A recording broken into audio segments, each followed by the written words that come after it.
You are watching Business Heroine TV for the entrepreneur who says she will and does. Join the Business Heroine community today at businessheroinemagazine.com. And now, tune into the show. Hello and welcome. I'm Ann Perry, founder of Business Heroine, and I can't wait for you to meet today our beautiful, gorgeous December cover girl, Kristen Domingue. Kristen is the CEO of Ignite, a personal brand development company. She helps coaches, executives, and entrepreneurs to crystallize their personal brand to maximize their contribution to the industries, audiences, and communities that matter most to them. So Kristen really grounds her intuitive approach in qualitative research to create compelling personal brands that are built on her clients' life purpose, talents, and career aspirations. Her specialty is identifying the sweet spot where talent, purpose, and career intersect, the place where you can be of greatest service and greatest influence while being authentically you. How perfect is that? And Amanda Steinberg, who's the founder of dailyworth.com, said of Kristen, "Our editors love every single one of your ideas, and I think you're a genius." And I agree. Welcome, Kristen. Thank you so much for joining us. Thank you. It's such a pleasure to be here. I'm really honored. Well, I can't wait to jump in, and I actually just want to jump right in to this idea of creating a personal brand. So, so many people out there are actually confused about what a personal brand is.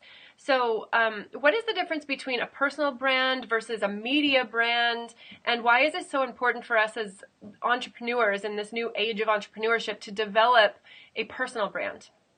Excellent question. Thanks for asking. So you'll have a personal brand if it's about you. Let me be very specific and clear, because I know many people have said to me, but my work's not about me. It's about the people I serve. I get it. However, if the people that you serve are required to have a relationship with you in order to receive said service or product, meaning they can't just go to your site, click, purchase, and never talk to you, they actually have to talk to you, then what you have is a personal brand. Media-ready brands, on the other hand, are brands that allow you to have people come through your site, maybe read content or receive inspiration or information from multiple different contributors. They can click, purchase, never have to deal with you if they don't want to. These are brands that you'll be seeing more of when you're talking about either products as opposed to services being delivered. That makes a lot of sense. And so with the personal brands, to just expand on that, you mentioned purpose is really a big part of it, and that's really, purpose is the foundation of your personal brand. So why do you feel so strongly about that? Yeah, great question. So for me, when I think about your personal brand, it really is it is your opportunity to get yourself aligned with work that really deeply fulfills you, which is what I call your life purpose work. And it's the opportunity for you to do work that's a huge contribution to those around you. Without having that bridge, which is what your brand is, your personal brand is the bridge, you're really left to kind of either chase dollars by filling holes, like really just doing whatever anyone will give you money to do. And we see a lot of Jane of all trades, Jack of all trades in our industries kind of doing that. But your personal brand elevates you above everyone else, kind of Jane of all trading it through the industry by allowing you to differentiate your services by talking about what your purpose and your gift is to your audience. Yeah, I so love that you're bringing that up, and it's just perfect because the Business Heroine audience, it's purpose-driven entrepreneurs. It's not just about creating some company that sells widgets. It's about really putting our hearts out there and putting what we're so passionate about there, putting our purpose out there and serving the world with what we're uniquely called to do. And what you're speaking to is a really big challenge for a lot of people. Like, how do you differentiate yourself? Or like when you're getting started and just, do I take any opportunity to make money that I can because I can do that, but is that really my biggest strength? And is that really my calling and all of that? So I love it. And, I'm really curious to actually hear more about your personal journey. Like, what was it like when you were discovering your own purpose? And discovering the emergence of your own personal brand?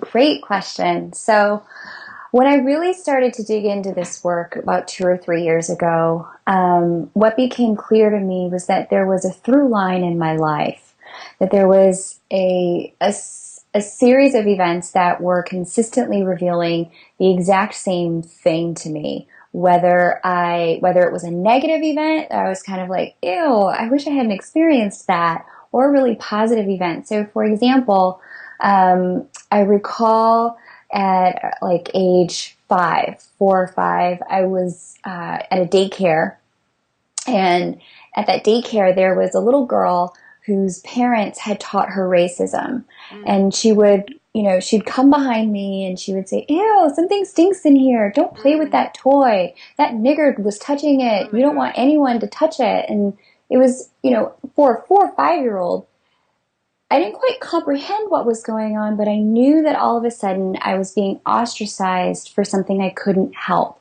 something I couldn't change, the color of my skin. On the flip side in my life, if we look at some of the other experiences that I've had, one of the other ones was that there's one thing about me that I can't shift, and that's the way I look. So shortly after college and during college, I started modeling. And I was like, I never had to work at being skinny or my weight. I was always just kind of DNA-wise built the way a model is supposed to be built. And it was one of the most fascinating experiences of my life to have been made fun of for the way I look and ostracized for it as a child, but then as a young adult to really have been fully embraced by it. And the thing that both experiences had in common was other people's reactions to things about me I cannot change. And so when I really started to connect the dots all the way between 5 all the way up through 25 and really look at, okay, what are all of the peak experiences of my life revealing to me? What do they all have in common? I began to see that the common thread was that I needed to learn how to see myself and celebrate myself for who I am. And no more, no less. And that's actually, that lesson is what I'm here to teach and share with other people. That's what my purpose is in this lifetime. And so while my passion is business and marketing, and it makes sense to then bridge the gap from that purpose to personal branding, they're not quite the same thing. So you'll hear me talk a lot about purpose, but you'll also hear me talk a lot about personal brand, because attracting the right customers while getting to do work you love is the problem I solve in the marketplace. And I think it's really important, if you take nothing else out of what I say today, I think it's so important for us to have crystal clarity about the distinction between here's my purpose, here's my gift, and here's how I help other people with it, with a problem that they actually have. Yeah, what an amazing story. And there was something you said that just so stuck out. It was like, here I am, this is who I am, no more, no less. And that's sort of, in our businesses, in what we are putting out into the world, it's like we all have our own unique flavor, and it comes out a little bit differently out of each of us. And it's like, all we can do is just show up as who we are and be authentic with this is who I am. These are the experiences I had. This is how I'm wired. All of those different things combined make me who I am. And here I am to offer it up. So that's awesome. Absolutely. And I would love to expand even deeper on this idea of purpose. And I know that you differentiate purpose from mission or vision or passion. All these things are related, but what is really the distinction? What is different about purpose from mission, vision, and passion? Thanks for asking. I feel because one of the things, and I love making this distinction for people, because I've noticed that people get frustrated with the conversation about purpose and about passion and meaningful work, and we're a little disillusioned at this moment around should I really follow my passion? Why would I do that? Maybe I should just serve people, focus on serving people. And the reason why we're disillusioned around it, despite the fact that the 2013 Gallup survey had shared, there's a Gallup survey that shared that 70% of American workers are disengaged from their work, meaning they are not fulfilled and they are emotionally disconnected from their work, even though they'd like to be. What percentage did you say? 70? 70. Wow. 70%. Yeah. Wow. And the 2014 survey actually shared that globally we're looking at something closer to 80%. Americans actually have it good. Wow. In spite of how much, unrest and like discomfort we're experiencing in the world of work in our economy. So I want to talk specifically about the distinctions between these three things because it's easy to chuck them all out the window when you're frustrated in figuring it out. Mm-hmm. But I think having a better understanding of what they each are will help you understand where you're already on track and what else to look for. Awesome. So purpose is the thing that you do that most fulfills you. It's the thing that you do when you wake up. It helps you feel like, oh man, today was a good day. Like I lived to my full potential today. It's an experience of your personal power that allows you to look at it and say, wow, I did something that mattered in the lives of other people. Passion, on the other hand, is actually not that at all. It is very different. Passion is the thing that you're going to be doing that makes you feel most alive, and it's linked to experiences of desire and pleasure. Two very different things. Mm-hmm. That's why they have different names. I like to say that while your purpose may be what you do in the world, how you help other people, it's kind of fixed and unchanging. Your passion is the vehicle that drives that into the world. And this will explain for some of us why, as a kid, I had a passion for fashion. I liked drawing things and making clothes. And I had the spring collection, the summer collection, like all these things as a little girl. But I grew out of it. It just didn't interest me anymore. I see this a lot with my clients, and they feel like I don't even know what to do with myself because I'm passionate about 5 things, and I was passionate about 2 things 2 years ago that I'm not passionate about anymore. Maybe I'm a basket case. The reality is that every passion as a vehicle needs an upgrade over time. You can't keep doing the same passion and expect it to continue to make you feel fulfilled because you're looking for your passion to do the job of your purpose, and they're distinct for a reason. So when you're finding yourself in that experience of burnout where you're like, I was passionate about this, but I can't, I'm not into it anymore. What's actually happening there is your purpose is calling you into doing a bigger version of it. Your purpose is calling you to find a bigger way to serve more people with it through a new passion. Wow. Every so often, you got to get an upgrade on your car. You can't drive a 97 Honda in 2014. Right. You can, but it'll be a little uncomfortable and it might not. You're going to want a new car. Yeah. And mission and vision, just to close it up, mission and vision. Yeah. Everyone can have a mission. A mission is something that happens by choice. While purpose and passion kind of happen for you, like they kind of come through you, mission and vision are things that you choose. So one thing that's a mission of mine on this planet and this lifetime is to really work toward the ending of human trafficking. It's something I'm very committed to. It's something I'm always researching about and learning more about. And it's a chosen mission. I can abort it. I don't have to keep doing it. I just know that given who I am, it's something I'm passionate about and I really want to see an effect and impact on. Mm-hmm. And there's measurable quantitative results to a mission. With a passion and purpose, not so much. Like Mission Impossible, when your mission is go do this thing. That wouldn't make sense if you said your purpose is la la la. I don't know. Yeah. Totally. And mission, on the other hand, as well, we tend to want to look for our purpose to be specific to a particular audience. That's mission. Mission is specific to a particular audience. So if you've ever gotten disenchanted with a group you were working with, let yourself off the hook. It may be that mission is not best completed by you, or maybe it got complete and it's time to move on to another one. And is it fair to say that purpose then, is that something, there's just one that lasts our whole lifetime? It's like why we're here on the planet kind of thing? I absolutely hold that as a core belief for all my clients. I've never seen it play out any differently when they've gone through my process. Cool. And then what about vision? Yeah, so your vision is kind of your aspiration. It's what you want to live into.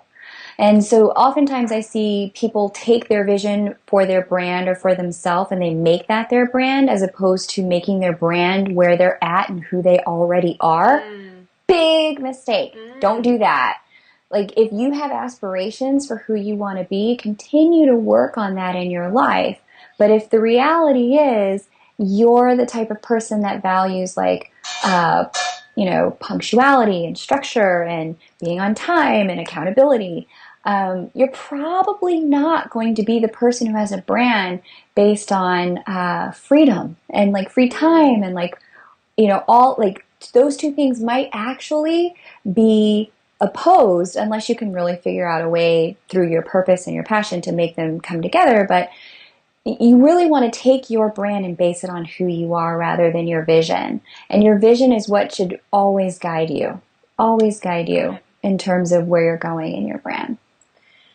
Awesome. So what I'm hearing, what I'm starting to hear is that there's almost like a tangling of these different things: mission, vision, passion, purpose. And what happens is when those get tangled, that somehow makes a personal brand become confusing, or has people confused about what they should be doing, what they shouldn't be doing.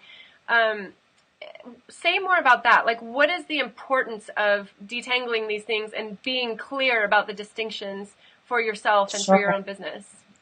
The value for you around this is that you'll be clear. And I love that you said tangling, because when you're tangled and unclear, your market is unclear about you as well. They don't know what to expect. They don't know what to buy. They don't understand what you're selling or why you're selling it. And as a result, getting clients and customers into your business is like pushing a boulder uphill. It doesn't have to be that hard if you've got these four things delineated very clearly. Not only will your sales be easier, it'll also make marketing easier. It'll help you know where you should put yourself online and offline, what magazines you should be being seen in, and which opportunities are the right ones for you to go after instead of chasing everything that looks like a shiny penny. Yeah. If you've got shiny object syndrome in your business when it comes to partnerships or opportunities or speaking engagements or blog posts, content, this will help you clean that up so that you can become the kind of brand that's elevated above the rest, that people really understand as an industry leader. Yeah. Oh, that's so beautifully said. I just got chills. I'm like geeking out over here. That's awesome.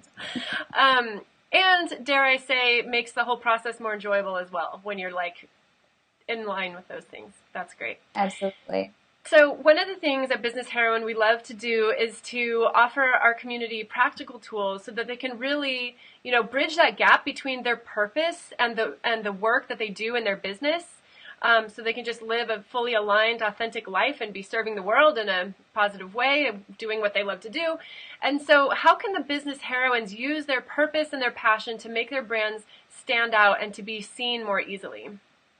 Oh, I love that. Okay, it's a great question. So the first thing that I would say do is start to get a handle on your unique purpose. So I shared a little bit about how I came to mine. I started looking at the through line in my life. But the other thing you can do is just start asking yourself, what have I been passionate about my entire life long? Make a list of all of your passions, and then on one side of the sheet and then on the other side of the sheet, draw a line from each one and then ask yourself, what did each of these passions give me access to that I otherwise wouldn't have gotten access to within me? Because I guarantee you, all of your various passions gave you access to one particular feeling, one particular experience that you're here to help other people with, and you've been chasing after that experience your entire life long. Once you know what that is, you can then start to build that into the messaging for your brand to make your brand more magnetic to the right audience. That's awesome. So we write on one side of the paper, it's all the passions. What's that? All the passions. All the passions. All the passions. And then we draw a line, and it's what experience that passion made available to us. It's like a feeling kind of word that we're going to write down. Okay. Yep, that's right. Brilliant. That's right. Yep, because that's that feeling, like I said, you've been chasing it your whole life long. You're hardwired to want to feel and experience that and to help other people want and have that experience as well. What a great exercise. And I invite you business heroines who are tuning in here to share what you come up with. In the Yes, please. Yeah, share in the Business Heroine group and tag Kristen. So, yeah, great. So Kristen, how can the business heroines tuning in here who are like, yes, please, I want an elevated brand. I want to like sort all this out. Where can they get more of you? I love that. So I do have something coming up very soon in January. We have something called the One Life, One Purpose Challenge, which I'm super thrilled about.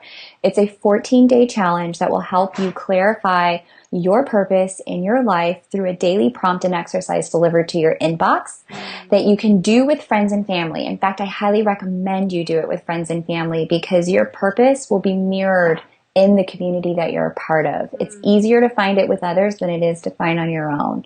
You can sign up over at onelifeonepurpose.com challenge. And we're going to be launching, like I said, in January. I would love to have as many business heroines as possible joining us for this incredible opportunity to not only clarify your brand, but also really start 2015 with a clarified level of what is meaningful work for you. Yeah. I love that, and I love that it's happening in January of 2015 because what a perfect way. I mean, to have all this clarity and to be able to then design your business, design your whole year around that. What a perfect foundational launch pad. So thank you for putting that together and sharing it with the business heroines, and we'll make sure we have a link to that in the article too. So if you didn't jot that down, don't worry, it'll be there in the article.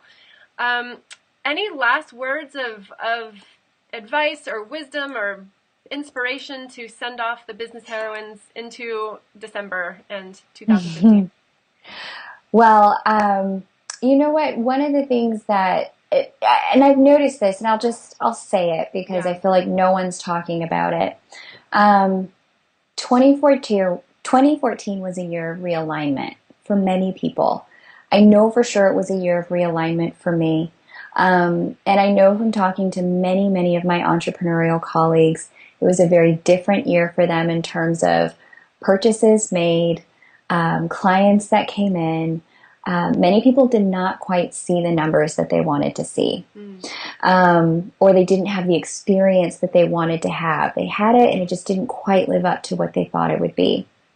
I want to say to you, if this was one of your experiences of this year, it's okay. That rather than thinking of this as everything falling apart or things not working out, I want to invite you to close this year in gratitude with the question, what if this is the beginning of everything coming together? And this is what realignment feels like. It's like getting a bone reset. So if you're in the conversation about what is my purpose, what am I supposed to be doing, my business doesn't quite feel right, how can I get it to feel better? Then you're in the right place to be prepared for a massive up level in 2015. And I hope you'll join us for the One Life, One Purpose Challenge. Oh, beautiful. Perfect. Thank you so much. And I don't think there's anything to add to that, so I'm just not even going to talk. That's great. Thank you, Kristen, so much for joining us. Thank you, Business Heroines, for tuning in with us, and we'll see you next time. Bye, everybody. You have been watching Business Heroine TV for the entrepreneur who says she will and does. We hope you enjoyed the show. Be sure to check out what's new at businessheroinemagazine.com today.